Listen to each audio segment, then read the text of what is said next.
Artois.com est de toute façon à l'initiative du projet, puisque c'est un projet qui remonte à 2016, 2015 même, 2015-2016. Donc il en faut du temps, il en faut beaucoup pour avoir notre petit monstre qui s'appelle l'Aïoudin. On me demande quelquefois pourquoi l'Aïoudin. Alors c'est simple, c'est qu'il y a le quartier politique ville qui comprend Oudin et Haïcourt. Donc Haïcourt, Aï, Oudin, Aïoudin. Bon, c'est assez simple sur le papier, mais ça a été concerté, recherché, et d'ailleurs je remercie la présence de monsieur le maire d'Haïcourt. Donc voilà, il est là, les enfants sont dessus, je suis arrivée, il l'utilisait déjà, donc c'est bon signe. On me dit aussi qu'on espère qu'il sera respecté et qu'il va durer longtemps. Moi je pense qu'il va durer longtemps parce que c'est un projet qui a été travaillé avec la population, avec les enfants, les jeunes du collège, et c'est déjà un bon point de départ. Cet Aïoudin, c'est un point de départ. C'est presque une première pierre, parce que sur ce site, qu'on appelle la fosse 7, ou la plaine, chacun a son petit nom, en tout cas, c'est dire qu'il n'est pas encore bien approprié, parce qu'il a plusieurs noms. Et il va falloir qu'on le baptise, peut-être. Mais en tout cas, sur cette plaine, ou sur cette fosse 7, c'est un quartier minier. C'est un quartier, et puis ici, il y avait des rails, il y avait de l'activité, il y a notre patrimoine, il y a aussi toute une vie qui a été ici. Et je pense que c'est important de le valoriser, de le mettre en avant, et tous ensemble. Alors, on ne le voit pas ici, mais vous avez un peu plus haut 2 bâtiments miniers de l'activité qui était ici, qu'on souhaite préserver et qu'on souhaite mettre en avant. Donc, j'appelle tous les acteurs, et notamment Artois.com. Enfin, c'est plus Artois.com, mais on se comprend. Artois-Lys Romane, enfin voilà. On va avoir besoin de sous. Hein? Il n'y a personne du département, non, il y avait Bernard Caillot tout à l'heure, donc dommage, mais je lui envoie le message, on va avoir besoin de sous. Beaucoup de sous.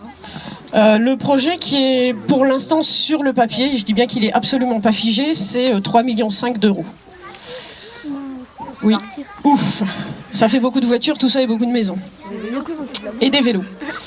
Alors, ce projet, on va tenter de le mettre en œuvre. En tout cas, on a des rêves. Oudin mérite d'avoir des rêves. Oudin mérite d'avoir des projets, des beaux projets. Alors, on va se battre pour y arriver. Cet espace, le but, c'est d'en faire un espace pour les familles, pour la jeunesse. Et puis, espace sportif, culturel. Tout ça, il faut aller se battre et puis on va le travailler tous ensemble.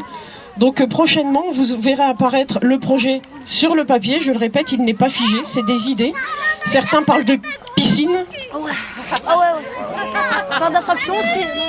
Un parc d'attractions, un skatepark, voilà, pourquoi pas, un terrain de BMX, pourquoi pas un terrain de foot, ce serait cool, hein. Ouais. Et puis pourquoi pas une maison associative. Parce que s'il y a BMX, il faut des vélos et tout le monde n'a pas un vélo, alors peut-être qu'on pourrait mettre à disposition des vélos. Voilà, alors tout ça, il va falloir le vendre, là. Et puis donc vous allez aussi recevoir chez vous un petit papier, un petit questionnaire. Donc n'hésitez pas à mettre tous vos projets, tout ce que vous avez dans la tête, même si ça peut paraître trop gros. Je crois qu'on a des ambitions et on n'en a pas assez. Voilà, donc je vais laisser la parole aux financeurs. Merci de m'accueillir aujourd'hui, Madame le maire d'Haïcourt, Monsieur le maire d'Haïcourt. Les excuses d'Alain Wacheux, le président de la communauté d'agglomération qui est retenu par d'autres obligations, et puis Bernard Caillot qui nous a rendu visite tout à l'heure, mais a dû partir lui aussi sur une autre manifestation. L'Aïoudin, Aïoudin, on aurait pu l'appeler le Houdicourt, je ne sais pas, c'était possible aussi. L'Aïoudin est une œuvre d'art à part entière, une œuvre d'art dans l'espace public, une œuvre contemporaine, une œuvre moderne. Je suis heureux de découvrir aujourd'hui, au moment de cette inauguration, que les enfants se le sont déjà appropriés.